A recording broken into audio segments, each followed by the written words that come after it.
And honorable members, it's Honorable Niehaus' maiden speech, so that can we be nice? Honorable Chair, having served in the National Assembly during the first administration, I'm back to serve. I suppose this can be called my second maiden speech.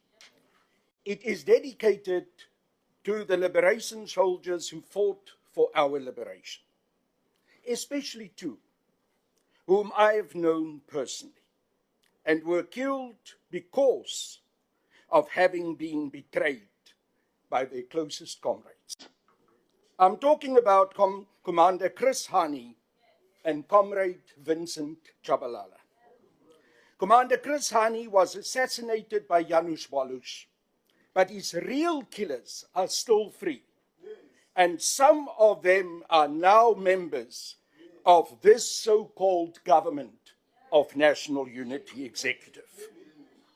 In a similar act of betrayal, Vincent Chabalala died in an ambush in Alexandra Township, betrayed by his closest friend. Today, that very same friend holds very high executive office. The evil deeds of these impimpis will come to light.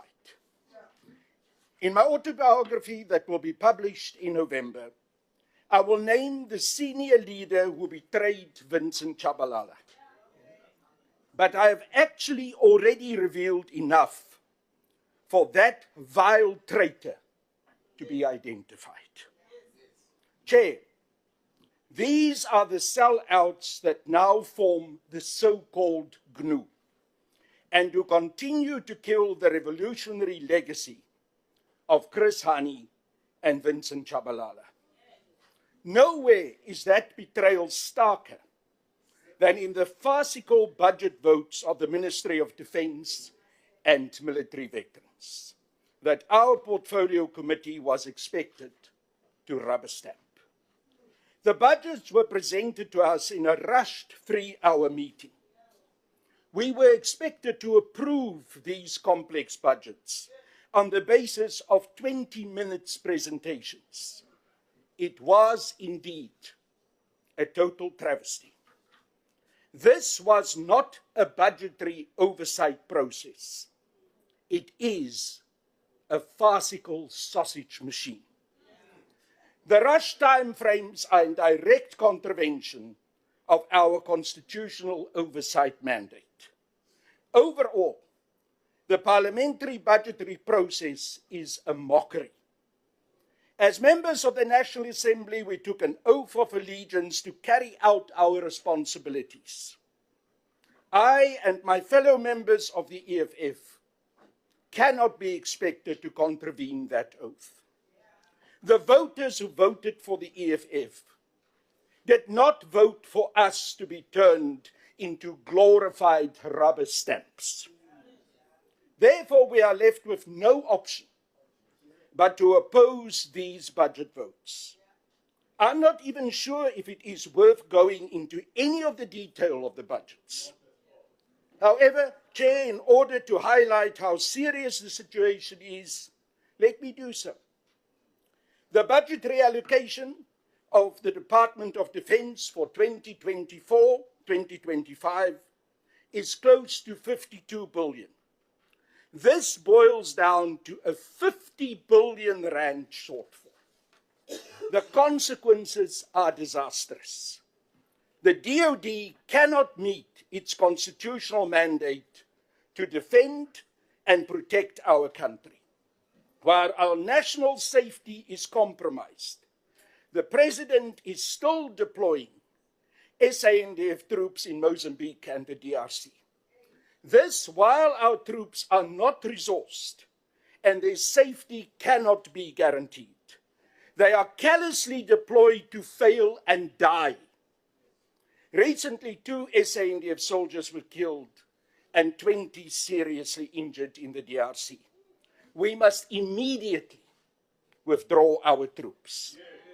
Instead, the President wants to deploy a further 2,900 SANDF troops in the DRC. The butcher of Marikana now continues to send our soldiers to be butchered. The EFF will not approve such callousness. The ministry's lack of focus on core priorities is staggering. Instead of our military should be given a clear mandate to stop the movement of guns across our borders. As for the Department of Military Veterans, it is in administrative shambles. It cannot provide any of the 11 benefits that the military veterans are entitled to in terms of the Military Veterans Act. Chair, I make a commitment to visit defense villages such as Tabatswane, Bloemfontein Northside, and others where military infrastructure is dilapidated to show South Africa that our soldiers are reduced to guards and cleaners. Chair, it is critically important that if the Minister, Angie Motshekga, is prepared to work for a turnaround, that she will find in the EFF a willing partner. However, if not, she will encounter in us an impeccable opponent. I conclude, as we said in the camp so many times, aluta continua. Thank you, Chair. No, don't leave the podium. Honorable Niehaus, please come back to the podium. Sir.